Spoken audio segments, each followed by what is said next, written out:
Bayangkan, seorang lelaki yang telah dikafani, tubuhnya dingin, sudah dimasukkan ke dalam liang kubur, tiba-tiba hidup kembali.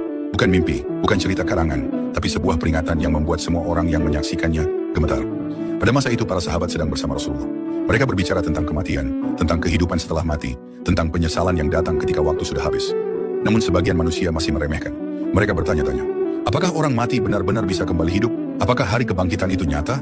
Tiba-tiba datang seorang laki-laki musyrik. Ia tersenyum mengejek. Ia berkata dengan nada meremehkan, "Wahai Muhammad, kalau manusia mati dan kembali jadi tanah, bagaimana mereka bisa hidup lagi? Mana mungkin seseorang bisa kembali setelah tubuhnya hancur?" Suasananya tegang. Sebagian sahabat menunduk, tak ingin terpancing. Tetapi tatapan mereka penuh amarah. Para sahabat menggenggam tangan mereka. Hati mereka panas mendengar ucapan itu.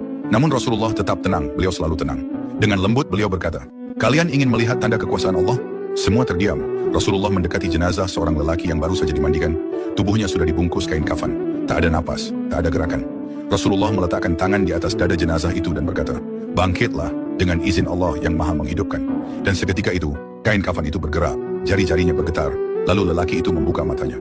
Semua orang terkejut, ada yang mundur ketakutan, ada yang menangis, ada yang jatuh berlutut.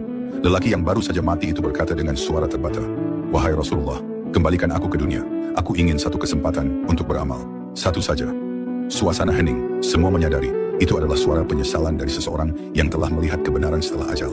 Tapi Rasulullah menjawab dengan suara penuh hikmah. Kesempatan itu diberikan sebelum kematian. Setelah kematian, tidak ada kembali, kecuali atas izin Allah untuk menjadi pelajaran bagi yang hidup. Dan dengan izin Allah, lelaki itu pun kembali terjatuh, meninggal untuk kedua kalinya.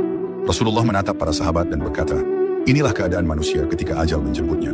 Mereka ingin kembali, mereka ingin memperbaiki amal, tetapi kesempatannya telah habis. Maka beramallah sebelum datang kematian, sebelum kalian meminta kembali dan tidak diberi kesempatan."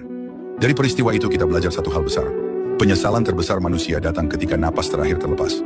Saat itu mereka baru memahami betapa berharganya waktu di dunia. Tapi kesempatan itu tidak akan kembali lagi.